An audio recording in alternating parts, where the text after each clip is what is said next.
नमस्ते वास्तु पुरुषाय भूषय्याभिरत प्रभो मद्गृहं धनधान्यादि समृद्धं कुरु सर्वदा। ప్రేక్షకులందరికీ నమస్కారం అండి. ఈరోజు మన వీడియోలో ఒక ఇంట్లో టీవీ ఫ్రిడ్జ్ ఎక్కడ ఏర్పాటు చేసుకోవాలి, ఎవ్వరు ఎన్ని చెప్పినా కూడా మీరు వినకుండా మీకు మీరే సొంతంగా ఇక్కడ చూడండి, తూర్పు, పడమర, ఉత్తరం, దక్షిణం ఇవి రోడ్లు వచ్చేసాయి మనకు.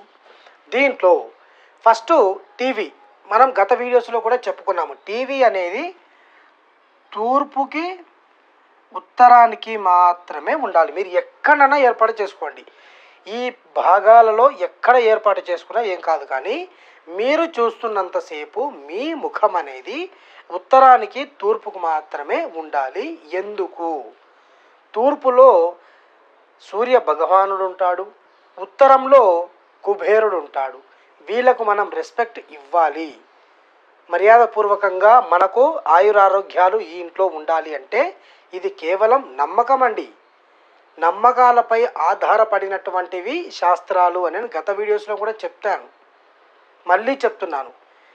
నమ్మకాలపై మీరు పెట్టుకుంటే బాగుంటుంది. లేదు నేను దక్షిణానికి పెట్టుకుంటాను, ఉత్తరానికి పెట్టుకుంటాను, పడమరకి పెట్టుకుంటాను అంటే మీ ఇష్టం.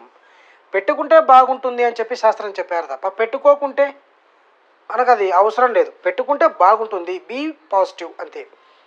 తర్వాత టీవీ అనేది అయిపోయింది. ఫ్రిడ్జ్ అనేది ఇక్కడ ఏర్పాటు చేసుకోవాలి. ఇక్కడ చూడండి, ఫ్రిడ్జ్కి ఎప్పుడైనా కూడా వెంటిలేషన్ అనేది బాగా ఉండాలి. అంటే మీరు కిటికీలు అనేది ఏర్పాటు చేసుకుంటారు, ముఖద్వారాలు ఏర్పాటు చేసుకున్నప్పుడు కిటికీలు అనేది ఏర్పాటు చేసుకుంటారు. ఒకవేళ దక్షిణంలో కూడా ఉపద్వారము ముఖద్వారము ఉంది, సరే పడమర కూడా ఉందో లేదో సెకండరీ.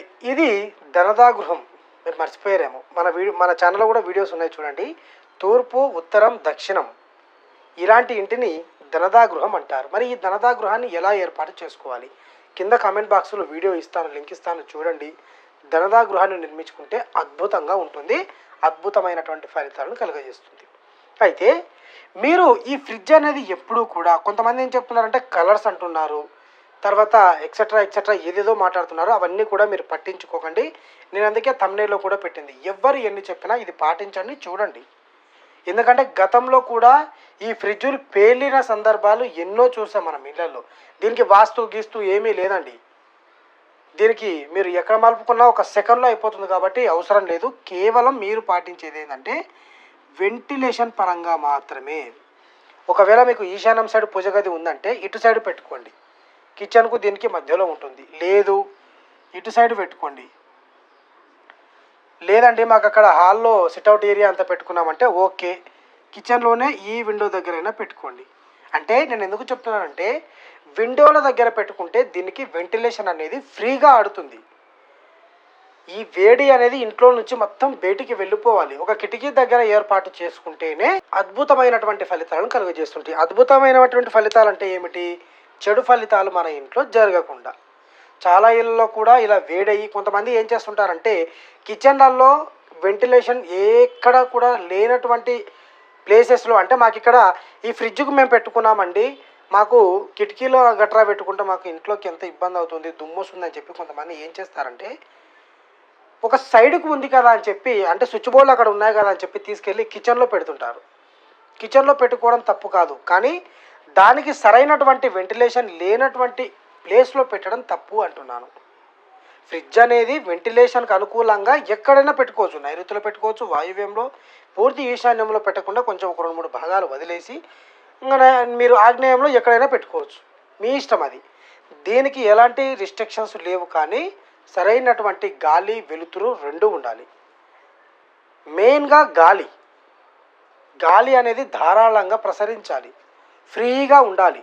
తర్వాత గోడకి ఫ్రిడ్జ్కి కూడా ఒక 6 ఇంచుల నుంచి 1 ఫీటు, ఒక 8 ఇంచులు కానీ గ్యాప్ అనేది డిస్టెన్స్ మెయింటైన్ చేయండి. ఇది చాలామంది కూడా ఎలక్ట్రానిక్స్ వాళ్ళు కూడా చెబుతున్నారు ఈ విషయాన్ని. గోడకు 6 ఇంచి పెట్టకండి, మీరు కాస్త అంత గ్యాప్ అనేది ఇవ్వండి అని. ఎందుకు ఇవ్వాలి? గాలి అనేది ఆడాలి. కాబట్టి మీరు ఈ విషయాలన్నీ కూడా తెలుసుకోండి. మీ ఇంట్లో ఒకటికి ఒకటికి నిదానంగా ప్రతి ఒక్కటి కూడా వాస్తు ప్రకారంగా అమర్చుకోండి. ఆ ఇంట్లో ఎలాంటి అనర్థాలు అసౌకర్యంగా ఉండకుండా సుఖ సంతోషాలతో ఉండేటట్టు మీరు మీ ఇంట్లో ఇవన్నీ కూడా పెట్టుకోండి. ఈరోజు చెప్పిన వీడియో మీ అందరికీ అర్థమైందని నేను అనుకుంటున్నాను. మరొక వీడియోతో మళ్ళీ కలుద్దాం.